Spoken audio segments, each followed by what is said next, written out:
శ్రీ గురుభ్యో నమ. హరి ఓం. అందరికీ నమస్కారం అండి. ఇవాళ మనం మామూలుగా గుడికి వెళ్తాం కదండి. గుడికి వెళ్ళినప్పుడు మా మూల విరాట్కి మనం నమస్కారం చేసుకుంటాం. ఆ తర్వాత అక్కడ పక్కనే ఉన్నటువంటి పూజారి దగ్గరికి వస్తాం. వచ్చినప్పుడు ఆయన పాదుకలు ఇచ్చి మనకి ఆ తర్వాత తీర్థం ఇస్తారండి. తీర్థం ఇచ్చినప్పుడు ఆయన ఒక మంత్రం చదువుతారనమాట. అదేంటంటే మనకి మామూలుగా ఒకసారి తీర్థం ఇస్తారు, మనం తీసేసుకుంటాం. ఆ తర్వాత మళ్ళీ ఆయన ఏదో చదువుతూ ఉంటాడు, మనం విని వినకుండానే అక్కడి నుంచి ఏదో ప్రసాదం పెడతారు, తీసుకొని వెళ్ళిపోతామండి. కానీ అక్కడ ఆయన ఒక మంత్రం చదువుతారండి. ఆ మంత్రం మనం విని దాన్ని అనుకోవటం అనేది చాలా ప్రధానం అండి. ఎందుకంటే ఆ మంత్రంలో చాలా గొప్ప విశేషాలు ఉన్నాయన్నమాట. అవి ఇవాళ మనం ఆ మంత్రం దాంట్లో ఉన్నటువంటి విశేషం మనం తెలుసుకుందామండి. శ్రీమాత్రే నమః. మనకి ఆ పూజారి చదివేటువంటి మంత్రం ఏంటంటేనండి, అకాల మృత్యుహరణం సర్వవ్యాధి నివారణం సమస్త పాపక్షయకరం శ్రీ పరమేశ్వర పాదోదకం పావనం శుభం. అదే అమ్మవారు అయితే లలితా పాదోదకం పావనం శుభం. అట్లానే విష్ణు ఆలయం అనుకోండి, విష్ణు పాదోదకం పావనం శుభం. అక్కడ ఏ దేవుడు ఉంటే ఆ దేవుడి యొక్క ఆ పేరు చెప్పి పాదోదకం పావనం శుభం అని చెప్పేసి మనకి ఇస్తారనమాట. అది పద్ధతి. లెక్క ప్రకారం అయితే 3 సార్లు తీసుకోవాలి.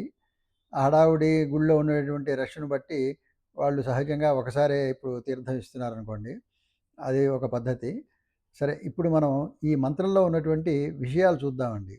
ఏం చెప్తున్నారంటే ఇందులో ముందు అకాల మృత్యు హరణం. మనిషికి జీవితం చాలా ముఖ్యమైందండి. ఎందుకంటే శరీరమాద్యం కలు ధర్మ సాధనం అన్నారు. అంటే ఈ శరీరంతోనే మనం ఏ ధర్మ విషయాలైనా సరే, ఏ భోగాలైనా సరే, ఎటువంటి ఉన్నత స్థితి అయినా సరే, పదవులైనా సరేనండి, మనం అనుభవించాలి అంటే ముందు శరీరం అనేది చాలా ముఖ్యం అండి. అందువల్ల శరీరం జీవితం ఉన్నంతకాలం ఆ శరీరం ఉండాలి. ఆ జీవితం మనకి చాలా ముఖ్యమైనది కదండి. అందువల్ల ఆ శరీరాన్ని మనం కాపాడుకుంటూ జీవితాన్ని వెళ్ళదీసుకోవాలన్నమాట. అందువల్ల అందరూ ముందు ఏం చెప్పారంటే అకాల మృత్యు హరణం, అకాలంగా వచ్చేటువంటి మరణాల నుంచి హరించి నన్ను దీర్ఘాయుష్కుడిగా పూర్ణాయుష్కుడిగా ఉంచు అని చెప్పేసి ఒకటి ప్రార్థన. రెండోది సర్వవ్యాధి నివారణం. సరే, ఆయుర్దాయం వచ్చింది, మనం ఆయన్ని వేడుకున్నాం, భగవంతుడు కనికరించి ఆయుర్దాయం ఇస్తాడు. దాంతో సరిపోదు కదండి. మనం సక్రమంగా జీవనాన్ని వెళ్ళాలి అంటే ముందుకి ఆయుర్దాయంతో పాటు ఆరోగ్యం కూడా చాలా ముఖ్యం అండి. ఎందుకంటే ఆరోగ్యం లేదనుకోండి, మనం ఆయుర్దాయం ఉన్నా కూడా మంచం మీద పడుకొని మనం ఏం చేయగలుగుతాం. అందువల్ల పరిపూర్ణమైనటువంటి ఆరోగ్యాన్ని కూడా ప్రసాదించు స్వామి అని చెప్పేసి రెండో కోరిక. మూడోది సమస్త పాపక్షయకరం. నేను ఇప్పటి వరకు తెలిసి తెలియకుండా ఏదన్నా తప్పులు, పాపాలు ఇట్లాంటివి ఏదన్నా చేసుంటే అవన్నీ కూడా నువ్వు క్షయం చేసి, అంటే పోగొట్టి నన్ను ఆనందంగా ఉండేట్టుగా అనుగ్రహించు. ఎందుకని పాపాలు పోగొట్టుకోవాలండి? పాపాలు మనకి ప్రాయశ్చిత్తాలని చెప్పేసి చెబుతారు కదండి. పాపాలతో కనుక మనిషి జీవనం కొనసాగిస్తే అది మనోవ్యాధి కింద మారుతుంది. ఎక్కడో అక్కడ అది పీడిస్తూనే ఉంటుందండి. అందువల్ల ఆ పాప పీడితం నుంచి నన్ను, ఆ పాపాలని క్షయం చేసి నన్ను ముందుకు నడిపించు అని చెప్పేసి ఈ ఈ మూడు అర్థాలు అక్కడ మనం అన్వయించుకోవాలండి. ఆయన చెప్పేటువంటి మంత్రంలో ఈ 3 అర్థాలు ఉంటాయన్నమాట. ఒకటేంటి, అకాల మృత్యు హరణం, అకాలంగా వచ్చేటువంటి మృత్యుని హరించు. రెండోది సర్వవ్యాధి నివారణం, నాకున్నటువంటి రోగాలు లేకపోతే ముందు ఏదైనా రోగాలు రాకుండా చూడటం.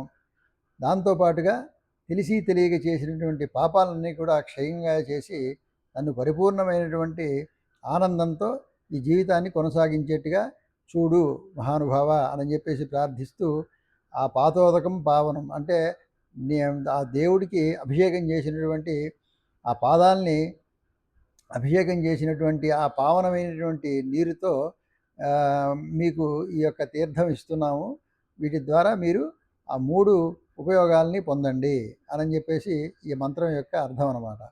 ఆయన హడావుడిలో చెప్పినా చెప్పకపోయినా మనం కొంచెం అక్కడ గుడిలో కూర్చుంటాం కదండి, దర్శనం అయిన తర్వాత అక్కడ కూర్చొని ఇవి కనీసం మనం అనుకోవాలన్నమాట మనసులో.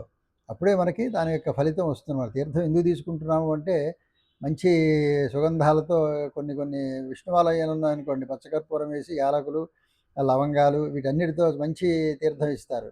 ఇంకొన్ని చోట్ల అయితే పాలు, పంచదార మంచి తీపిగా ఇస్తారు, పంచామృతాలు ఇస్తారు కొన్ని చోట్ల.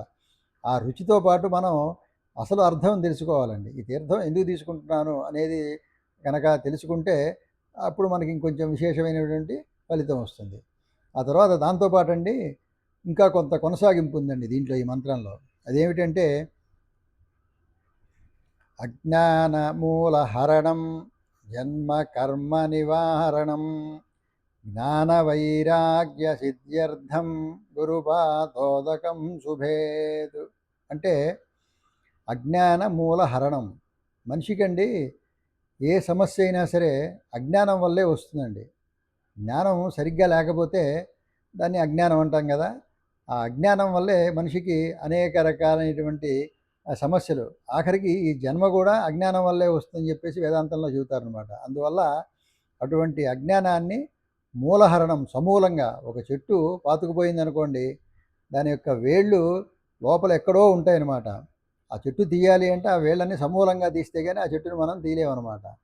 అందువల్ల అట్లాంటి బాగా పేరుకుపోయినటువంటి ఆ అజ్ఞానాన్ని మూలంతో సమూలంగా హరించు మహానుభావ అని చెప్పేసి ఇంకా వేడుకోవాలన్నమాట ఆయన్ని. తర్వాత జన్మ కర్మ నివారణం, ఇది చాలా ముఖ్యమైనటువంటి విషయం అండి. జన్మ కర్మ. మనిషి జన్మనెత్తిన తర్వాత అండి రకరకాలైనటువంటి కర్మలు చేస్తూ ఉంటాడు. ఆ కర్మలు చేసినప్పుడు మరి ఆ ఫలితం ఉంటుంది కదండి. ఆ ఫలితాన్ని అనుభవించాలిగా మనం. అనుభవించడానికి ఒక జన్మ సరిపోదు. అందువల్ల మళ్ళీ జన్మ ఎత్తుతూ ఉంటాడు. ఎందుకని? ఈ జన్మలో ఏదైతే మనం అనుభవించకుండా మిగిలిపోయినటువంటి ఆ కర్మ ఉందో, ఆ కర్మ ఫలితం ఉందో దాన్ని అనుభవించడానికి మళ్ళీ జన్మలు ఎత్తుతూ ఉంటాడు మనిషి. మనిషే కాదండి, ఏ ప్రాణి అయినా సరే ఆ చేసినటువంటి కర్మల యొక్క ఫలితాన్ని అనుభవించడానికి మరలా జన్మలు ఎత్తుతూ ఉంటాడనమాట. అది ఈ జన్మ యొక్క రహస్యం. అందువల్ల అటువంటి జన్మ కర్మ ఈ రెండింటినీ కూడా నివారించు మహానుభావ అని చెప్పేసి ఇంకో విషయం మనం స్వామిని అడగాలట. అట్లానే తర్వాత జ్ఞాన వైరాగ్య సిద్ధ్యర్థం, తర్వాత జ్ఞానం కావాలండి. జ్ఞానం ఇందాక చెప్పుకున్నాం కదా. జ్ఞానం ఉంటేనే మనం ఏది నిజం, ఏది అబద్ధం, ఏది సత్యం, ఏది అసత్యం, ఏది శాశ్వతం, ఏది అశాశ్వతం, ఇట్లా మనకి ఈ విచక్షణ జ్ఞానం అనేది ఆ జ్ఞానం ద్వారానే వస్తుందన్నమాట. మనిషికి వివేకం, విచక్షణ ఈ రెండు మిగతా జంతువులకి మనిషికి తేడా ఏమిటంటే ఈ విచక్షణను వివేకం ఉంటాయండి మనిషికి. ఇదే అది జ్ఞానం వల్ల వస్తుందన్నమాట. అందువల్ల అటువంటి జ్ఞానాన్ని నాకు సంపూర్ణంగా ప్రసాదించు. తర్వాత వైరాగ్యం, ఇది చాలా ముఖ్యమైనటువంటి విషయం అండి. ఎందుకంటే మనిషి ఎంత సంపాదించినా, ఎన్ని పదవులున్నా, ఎన్ని భోగాలున్నా కూడా ఈ వైరాగ్య భావం కొంచెం కూడా మనసులో లేకపోతేనండి సుఖం ఉండదండి. ఎందుకంటే వైరాగ్యం అంటే తృప్తిగా బతకటం అండి. ఉన్న దాంట్లో ఉన్నంతలో తృప్తిగా బతకటం దాన్నే వైరాగ్యం అంటారు. అంతకన్నా ఏదో ముక్కు మూసుకొని హిమాలయాలకు వెళ్ళి గడ్డాలు పెంచి తపస్సు చేసుకుంటూ ఉండటం వైరాగ్యం కాదండి. వైరాగ్య భావం అంటే నీకు ఇవాళ ఇది లభించింది, దాంతోనే నువ్వు తృప్తిగా బతకాలన్నమాట. అందువల్లే ఇవాళ మనం సమాజంలో ఎంతోమందిని చూస్తుంటామండి. కోటీశ్వరులు ఉన్నారు, మధ్యతరగతి వాళ్ళు ఉన్నారు, ఇంకా దిగువ తరగతి వాళ్ళు ఉన్నారు. ఎక్కడికెక్కడ ఎవరికైతే ఆ తృప్తి ఉంటుందో ఆ యొక్క పరిస్థితుల్లో వాళ్ళు ఆనందంగానే ఉంటారండి. మనం చూస్తూ ఉంటాం కదండి, ఎంతోమంది ఇవాళ రెక్కాడితే డొక్కాడదు అని చెప్పి అంటారు కదండి. వాళ్ళు కూడా ఆ రోజు సంపాదనతో వాళ్ళు చక్కగా వచ్చిన దాంట్లో చక్కగా అందరూ కుటుంబంతో వాళ్ళు ఏదో దొరికింది తిని ఆనందంగానే ఉంటున్నారు. మరి అట్లానే ప్రతి జీవి కూడా ఏదో రకంగా వాళ్ళకున్న దాంట్లో తృప్తిగా బతికే వాళ్ళు చాలామంది ఉంటారండి. కొంతమందిని దురాశతో రకరకాలైనటువంటి బాధల్ని కొని తెచ్చుకుంటారు కానివ్వండి. ఈ వైరాగ్య భావం ఎవరికైతే ఉంటుందో వాళ్ళు తృప్తిగా ఉన్న దాంట్లో బతుకుతారనమాట. అందువల్ల ఇట్లాంటి వైరాగ్య భావాన్ని నాకు ఇవ్వు అని చెప్పి గురుపాదోదకం శుభేత్. ఈ యొక్క గురువు అంటే ఆ స్వామి యొక్క పాదోదకం, ఆ యొక్క అభిషేకం చేసినటువంటి తీర్థంతో నాకు శుభేతు అంతా శుభం జరిగేట్టుగా అనుగ్రహించు స్వామి అని చెప్పేసి ఈ యొక్క తీర్థం తీసుకునేటువంటి మంత్రంలో భావం అండి.